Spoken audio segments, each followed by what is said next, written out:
حلقہ اہل قلم کی تنقیدی نشستوں کی خوبی ہے کہ یہاں پر موضوعات میں بڑا تنوع ملتا ہے۔ یہاں تنقیدی نشستوں میں جو طلباء اپنی نشست اپنی شق پیش کرتے ہیں اس میں شاعری اور نثر کے ساتھ ساتھ اس بار جو ہے وہ مذاکرے کا اہتمام کیا گیا ہے، اور آج کے مذاکرے کا جو عنوان ہے، موضوع ہے، وہ یہ ہے کہ ادبی کتاب کا یا ادبی کتب کا مطالعہ کیسے کیا جائے۔ میں ڈاکٹر سید زبیر شاہ صاحب سے ملتمس ہوں کہ وہ اپنے خیالات کا اس حوالے سے اظہار کریں۔ وزارت کی اجازت سے دو تین باتیں میں تمہید کے طور پہ کر لیتا ہوں، باقی پھر ہمارے ساتھ ڈاکٹر اسحاق پردک بھی موجود ہے اور پروفیسر اعجاز صاحب بھی ہیں، یہ آپ کو بتائیں گے۔ چونکہ ہمارے مد نظر آپ لوگ ہوں گے اور جو ہمارے طلباء ہیں ان کے حوالے سے ہم زیادہ بات کرنے کی کوشش کریں گے، تو کچھ چیزوں کا ہمیں خصوصی طور پہ خیال رکھنا پڑے گا۔ ایک تو یہ ہے کہ ہمیں اس طرف جانا چاہیے کہ آج کے جس دور میں ہم جی رہے ہیں اس میں کتب بینی کتنی متاثر ہوئی ہے، اور کتب بینی کا جو رجحان ہے وہ کس حد تک نئی نسل میں یا جو آج کے پڑھنے والے طالب علم ہے وہ کس حد تک ان میں موجود ہے، اور اگر وہ متاثر ہوئی، یہ خوبی ختم ہو گئی ہے ان سے، تو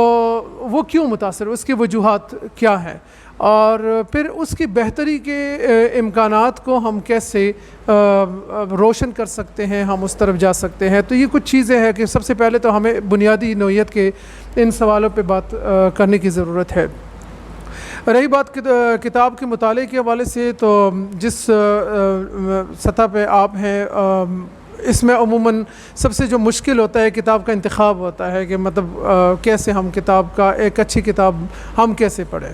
تو میرا تو ذاتی طور پہ یہ میری رائے ہے کہ ہم لوگ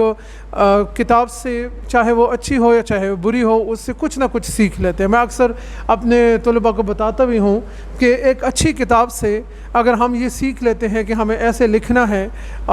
تو ایک خراب کتاب سے کم از کم ہم یہ سیکھ لیتے ہیں کہ ہمیں ایسے نہیں کرنا اور ایسے نہیں لکھنا۔ تو کہیں نہ کہیں پہ کتاب میں ہمارے لیے کچھ مثبت پہلو ضرور موجود ہوتا ہے۔ میں چونکہ افسانے کا بندہ ہوں، تو میں ایک افسانے کے طالب علم اور استاد کی حیثیت سے مشورہ تو یہی دوں گا کہ جب بھی آپ افسانہ پڑھنا چاہتے ہیں تو آپ براہ راست یا ڈائریکٹ جدید افسانے کی ساتھ شروع نہ کریں، بلکہ آپ بالکل جہاں سے یہ روایت شروع ہوتی ہے، جہاں سے ابتدا ہے، تو وہاں اس طرف آپ چلے جائیں۔ پریم چند سے شروع کریں، آپ یلدرم کو پڑھیں، اور پھر اس دوران جتنی بھی افسانے کی مختلف تحریکوں کے زیر اثر جو افسانہ لکھا گیا ہے، یا مختلف حالات اور واقعات کے تناظر میں جو نئے نئے موضوعات افسانے میں در آئے ہیں، اور افسانے میں جو تکنیکی سطح پہ، اسلوبی سطح پہ تجربات کیے گئے ہیں، تو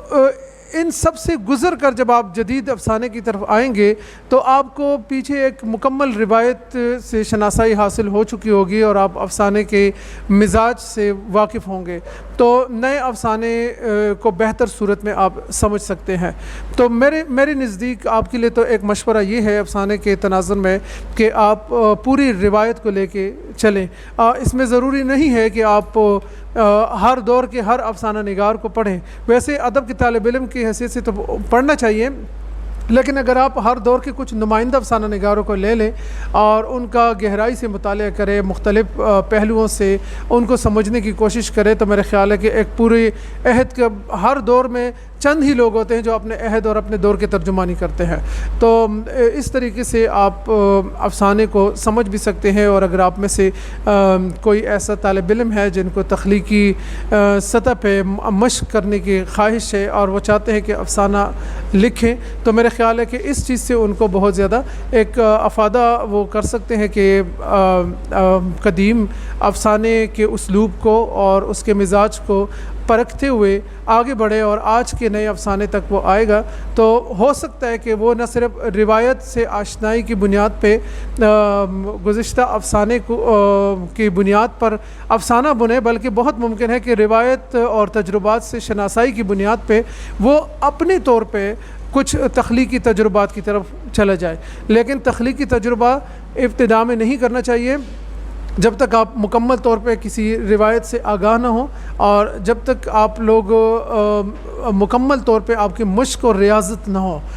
اس کے بعد آپ کسی تجربے کی طرف جائیں تاکہ آپ اس کو ایک بہتر اور مثبت انداز میں سامنے رکھ سکیں۔